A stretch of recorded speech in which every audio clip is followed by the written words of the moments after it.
¿Qué pasa cuando la música se convierte en el fondo de una tragedia?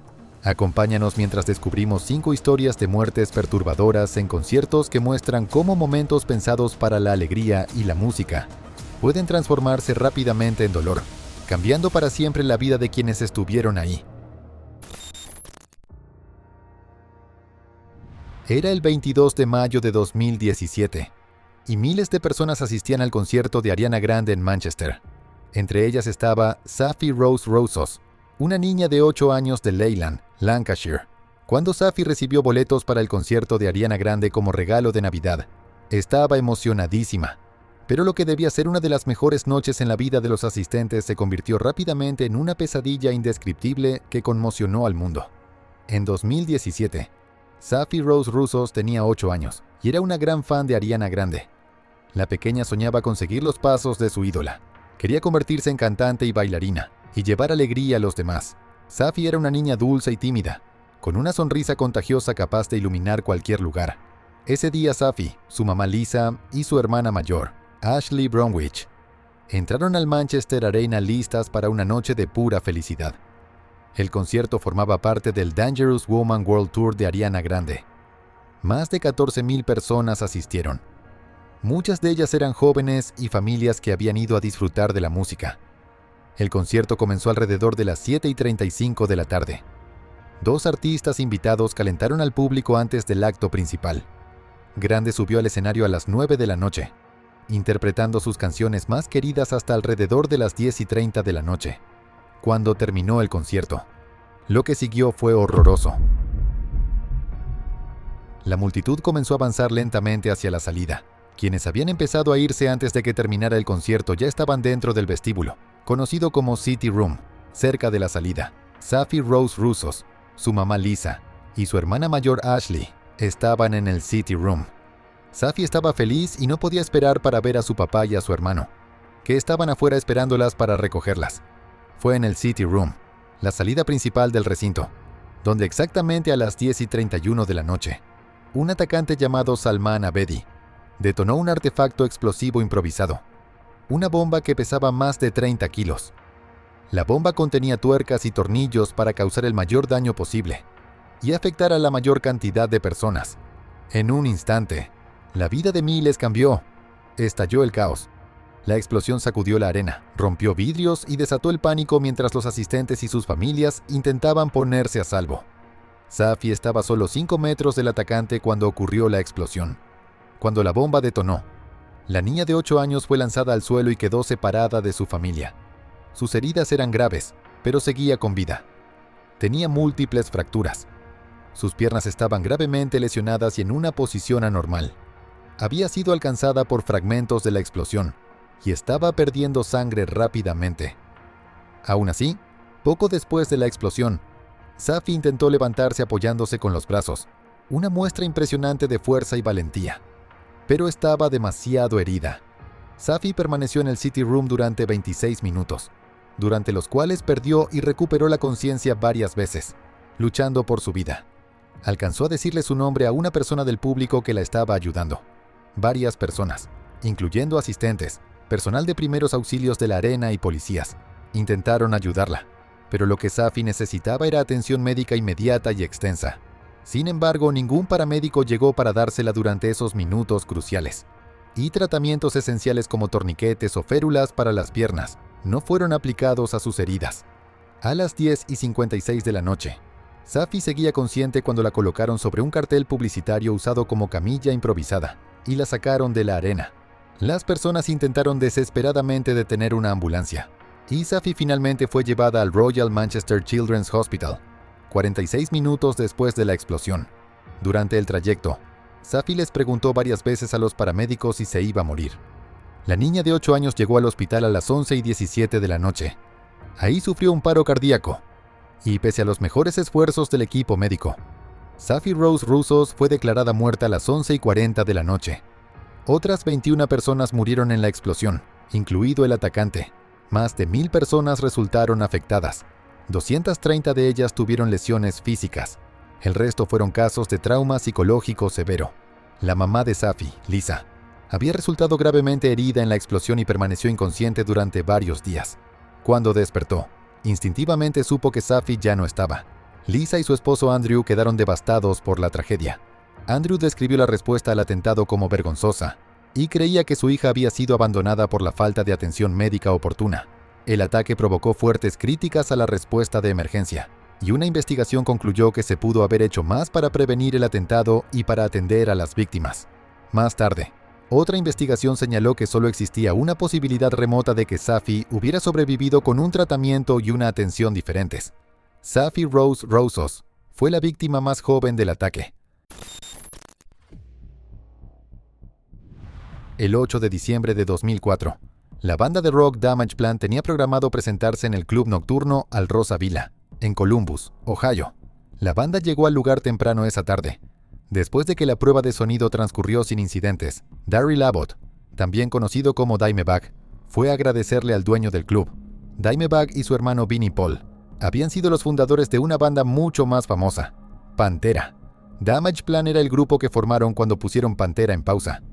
Y conseguir presentaciones con este nuevo proyecto era algo muy importante para ellos, pero sin que Dimebag ni su hermano lo supieran. Esa noche terminaría en una tragedia horrible que sacudiría al mundo del rock.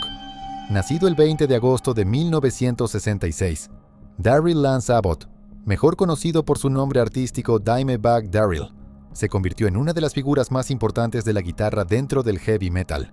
Junto con su hermano Vinnie Paul, cofundó las bandas Damageplan y Pantera. Darryl creció en un hogar musical y aprendió a tocar la guitarra a los 12 años gracias a su padre, el productor de música country Jerry Abbott. A los 16, ya había lanzado el primer álbum de Pantera, Metal Magic, y comenzaba a ser reconocido por su habilidad como guitarrista. Con el tiempo, el sonido del grupo cambió hacia el groove metal, estilo que más adelante les ayudaría a alcanzar el éxito. Darryl ganó reconocimiento como uno de los grandes guitarristas de metal de todos los tiempos, gracias a su forma rápida y agresiva de tocar, y a sus riffs creativos. Después de que Pantera se separó en 2003, Darryl y su hermano formaron Damageplan, con la intención de crear nueva música y continuar con su pasión por tocar en vivo. La noche del 8 de diciembre de 2004, Damageplan subió al escenario después de que terminó la presentación de la banda telonera. Apenas habían empezado la primera canción de la noche, y todo parecía ir muy bien. Nadie podía prever ni evitar lo que ocurrió después, sin que la banda ni el público lo supieran. Un veterano de presencia intimidante llamado Nathan Gale acababa de entrar al edificio tras saltar una cerca y meterse por una puerta lateral abierta. Gale atravesaba una fuerte inestabilidad mental y tenía una misión. En cuestión de segundos, el hombre se acercó al escenario donde Darryl estaba tocando y abrió fuego.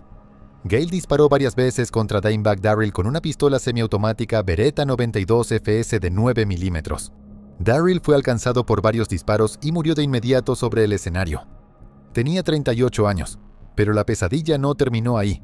Al ver el ataque, Jeffrey Mayhem Thompson, jefe de seguridad de la banda, intentó detener a Gale. Thompson se lanzó contra él, pero fue herido de muerte durante el forcejeo. Aaron Hulk, un empleado del lugar, vio una oportunidad para detener a Gale cuando el atacante estaba recargando su arma. Pero Gale fue rápido, recargó antes de lo esperado, y luego disparó contra Hulk matándolo. Mientras tanto, Nathan Bray, un fan del público, estaba intentando auxiliar a Dimebag Darrell y a Jeffrey Thompson, cuando Nathan Gale también le disparó y lo mató. La violencia no terminó con todas esas muertes. Chris Poluska, el tour manager de la banda, también resultó herido en medio del caos. John Cat Brooks, técnico de batería de Damageplan, recibió varios disparos mientras intentaba arrebatarle el arma a Gale. Mientras tanto, varios oficiales de policía de Columbus llegaron al lugar. Nathan Gale, el atacante, tomó a Brooks como rehén y lo mantuvo a punta de pistola, usando su cuerpo como escudo humano, mientras Gale concentraba su atención en los oficiales que tenía enfrente. Otro policía, llamado James Niggemeier, entró por una puerta trasera detrás del escenario. Niggemeier esperó el momento adecuado. Entonces le disparó una vez a Gale con una escopeta Remington 870 calibre 12 de uso policial, matándolo al instante. Se descubrió que Gale todavía tenía 35 rondas de munición, lo que sugería que estaba preparado para causar aún más violencia. La noticia de la tragedia se difundió rápidamente. El mundo del rock quedó conmocionado por la muerte de Darryl Dimebag Abbott. Miles de fans asistieron a su memorial público, y muchos músicos reconocidos, entre ellos Eddie Van Halen, Zakk Wylde Corey Taylor y Jerry Cantrell le rindieron homenaje. Abbott fue enterrado junto a su madre, Carolyn, en el cementerio Moore Memorial Gardens, en Arlington, Texas. Como tributo a su influencia y amistad, Eddie Van Halen donó su guitarra original Charvel Bumblebee, de 1979, con franjas negras y amarillas, para que fuera enterrada con Darryl. Esa guitarra había aparecido en la contraportada del segundo álbum de Van Halen, y Darryl la admiraba muchísimo. Tras la investigación policial, se descubrió que el atacante, Nathan Gale, era un hombre con esquizofrenia y una fuerte inestabilidad mental que decía que la antigua banda de Darryl, Pantera, le estaba robando sus ideas. Gale había sido dado de baja del ejército y era conocido por tener un comportamiento impredecible. Ese mismo día se había metido en una pelea en un estudio de tatuajes, una señal de su estado mental inestable. Su madre le había regalado la pistola usada en el ataque, sin darse cuenta del peligro que eso podía representar. Como resultado de la tragedia, muchos fans y amigos de Darryl, así como las familias de las otras víctimas, continuaron impulsando una mayor conciencia sobre la salud mental y medidas más firmes para evitar que tragedias como esta volvieran a ocurrir.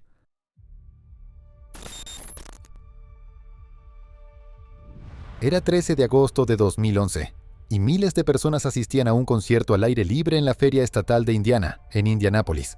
Pero el ambiente no era precisamente tranquilo. El cielo estaba oscuro, y a lo largo del día, el Servicio Meteorológico Nacional había emitido varias alertas por una tormenta severa que se acercaba a la zona. Para cuando los organizadores del concierto tomaron la decisión de cancelar el evento y evacuar al público, ya era demasiado tarde. La tragedia ya estaba encima. Desde temprano ese día era evidente que las condiciones climáticas no eran las mejores. Las alertas del Servicio Meteorológico Nacional indicaban la posibilidad de lluvia intensa, rayos y vientos de más de 96 km por hora. Cindy Hoy, directora ejecutiva de la Comisión de la Feria Estatal de Indiana, estaba entre los directivos de la feria que recibieron las advertencias. Por eso, alrededor de las 8 de la noche de esa noche, se llevó a cabo una reunión para decidir si se debía posponer o no el concierto de Sugarland, que estaba programado para empezar a las 8:45 de la noche. Aunque había preocupación por la tormenta que se acercaba, se decidió seguir adelante con el evento, aunque con un pequeño retraso hasta las 8:50 de la noche. El equipo de la banda quería continuar con el horario previsto y cancelar solo si el clima empeoraba. Esa decisión se tomó sin comprender por completo la gravedad del clima que se aproximaba, que incluía vientos fuertes y granizo.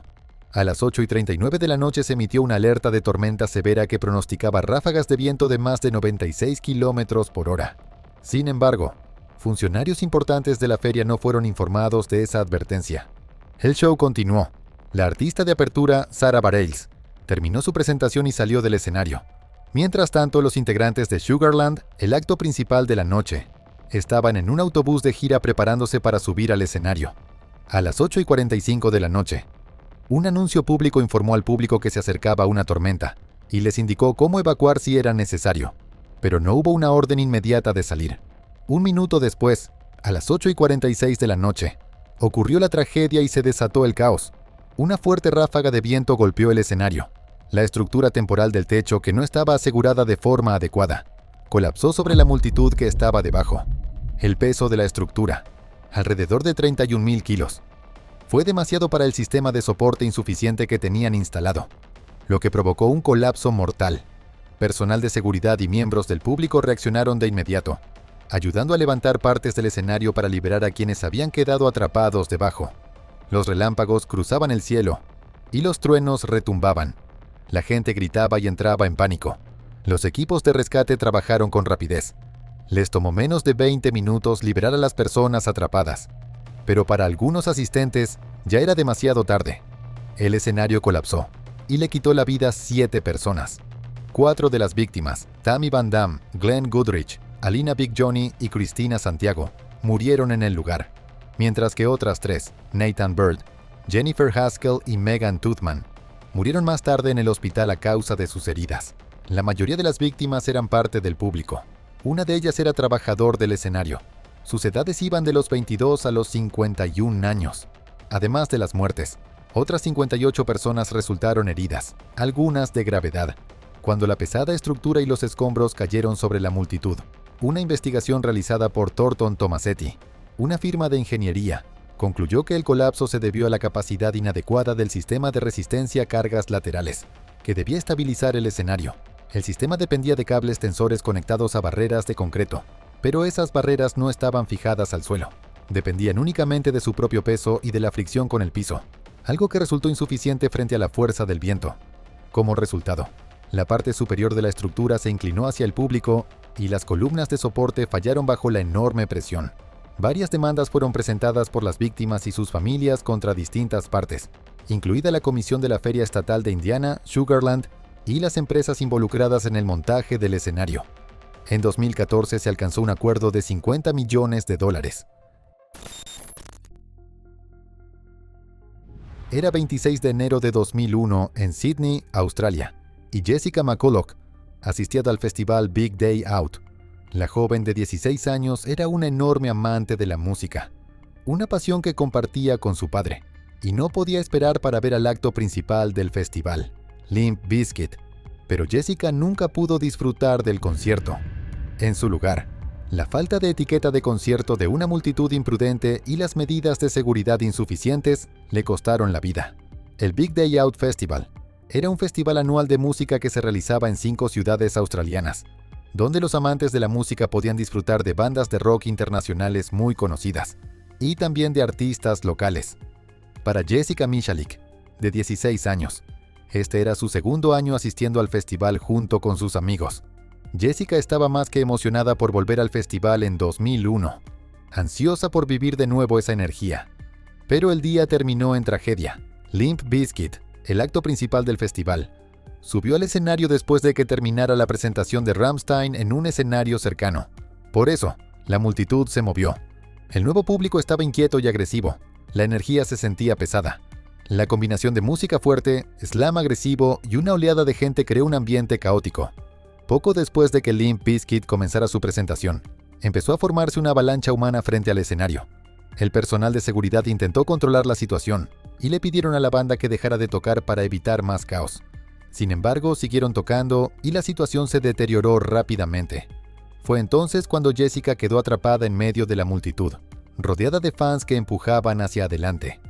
En algún momento, soltó la mano de su amiga y las dos se separaron. Alrededor de las 9:30 de la noche, Jessica Michalek fue sacada de la multitud inconsciente, sin pulso y sin respirar. Fue llevada al área de primeros auxilios y después trasladada al Concord Hospital. 5 días después, Jessica murió en el hospital. El forense determinó más tarde que había muerto por la presión de la multitud, además de criticar las estrategias de manejo de multitudes que existían en ese momento. El Tribunal Forense de Nueva Gales del Sur también criticó a Fred Durst, vocalista de Limp Bizkit, por los comentarios alarmantes e incendiarios que hizo durante la operación de rescate. Limp Bizkit enfrentó una fuerte reacción negativa, y tanto la banda como sus fans quedaron profundamente impactados por lo ocurrido. Después de cancelar sus presentaciones restantes en el Big Day Out, la banda decidió regresar a Estados Unidos. En respuesta a la tragedia, los organizadores del festival implementaron varias nuevas medidas de seguridad para asegurarse de que algo similar no volviera a pasar. Entre ellas, estuvo la instalación de un sistema de barreras en D, diseñado para aliviar la presión al dividir la zona de slam del resto del público. Además, agregaron más estaciones de agua, mejoraron el monitoreo por video y reclutaron más voluntarios para ayudar con el cuidado de la multitud. Estos cambios establecieron nuevas pautas de seguridad para festivales de música en todo el país. George y Barbara Michalek, los padres de Jessica, impulsaron estas medidas de seguridad para que ninguna otra familia tuviera que sufrir una pérdida así. Aunque estaban devastados por la muerte de Jessica, no querían que eso significara el fin del Big Day Out Festival. En los años siguientes, la comunidad musical, incluyendo bandas como Greenspoon, rindió homenaje al legado de Jessica, honrando su espíritu y la dolorosa lección que su muerte nos dejó. Era 6 de diciembre de 1969, y los Rolling Stones estaban tocando en el Altamont Speedway Free Festival. Meredith Hunter, un joven de 18 años lleno de vida y seguro de sí mismo que amaba la música, asistía al concierto emocionado por ver a la banda. El evento, que supuestamente debía reflejar la paz y el amor de Woodstock, terminó convirtiéndose en un símbolo de violencia, mala planeación y las consecuencias mortales de decisiones equivocadas. Y Meredith Hunter quedó en el centro de una tragedia. El Altamont Speedway fue elegido a toda prisa como sede para un concierto gratuito organizado por los Rolling Stones, como una forma de agradecerles a sus fans después de las quejas por los altos precios de los boletos durante su gira por Estados Unidos en 1969. El lugar se consiguió apenas 2 días antes del concierto, dejando muy poco tiempo para una preparación adecuada, especialmente en temas de seguridad. El equipo de la banda le pagó al club de motociclistas Hells Angels con $500 en cerveza a cambio de que se encargaran de la seguridad. Los Hells Angels, conocidos por su comportamiento violento y su actitud ruda, recibieron la tarea de mantener a la banda a salvo y de alejar al público del escenario. La combinación de un escenario bajo, una multitud enorme de alrededor de 300,000 personas, drogas de mala calidad y Hells Angels extremadamente alcoholizados, creó una situación muy peligrosa. Conforme avanzaba el día, el ambiente se volvió cada vez más tenso y hostil. Empezaron las peleas, y los Angels, armados con tacos de billar y cadenas de motocicleta, repelían de forma agresiva a cualquiera que se acercara demasiado al escenario. El concierto tomó un giro más oscuro cuando los Angels agredieron a algunos de los artistas que abrieron para los Rolling Stones. Para cuando los Rolling Stones subieron al escenario después del atardecer, el público estaba al límite, y la violencia estaba a punto de estallar. En medio del caos, Meredith Hunter intentó acercarse más al escenario subiéndose a una bocina. Un miembro de los Hells Angels agarró a Meredith de la cabeza, lo golpeó y lo persiguió de vuelta hacia la multitud. Meredith salió del lugar y fue a su auto para recoger una pistola. Pero Meredith no estaba pensando con claridad, y según describieron los testigos, estaba bajo los efectos de sustancias. El joven estaba decidido a acercarse de nuevo al escenario. Esta vez sacó un revólver del interior de su chaqueta verde lima. En una reacción rápida y violenta, Alan Pásaro, miembro de los Hells Angels, sacó un cuchillo y se lanzó contra Meredith, atacándolo varias veces. Meredith Hunter cayó y murió a causa de sus heridas. Su cuerpo quedó en medio del caos y fue pisoteado por miembros de los Angels mientras la multitud miraba conmocionada. Mick Jagger, el vocalista de los Rolling Stones, pidió un médico. En ese momento, la banda no sabía que Meredith Hunter había muerto. Altamont cobró la vida de 4 personas, incluyendo a Meredith Hunter. 2 murieron en un atropellamiento con fuga, y una persona se ahogó mientras estaba bajo los efectos del LSD. El caos, la violencia y la muerte sin sentido en Altamont forman parte de la historia más turbulenta del rock. ¿Qué te parecieron estos 5 casos? ¿Cuál fue el más perturbador? Me gustaría leerte en los comentarios. Nos vemos en el próximo video perturbador. El abismo no grita, susurra, y tú has decidido escuchar. Este viaje fue solo un fragmento de lo que aún queda por revelar. Y si estás aquí, al final, es porque algo en ti también quiere respuestas. Gracias por sumarte, por apoyar este contenido y por formar parte de esta comunidad que crece a la sombra del misterio. Te invito a suscribirte, a dejar tu comentario, a encender esa campanita para que no te pierdas nada. Porque lo que viene es aún más profundo. Hasta la próxima entrega, cuando la oscuridad vuelva a hablar y tú decidas, una vez más, escuchar la voz del abismo.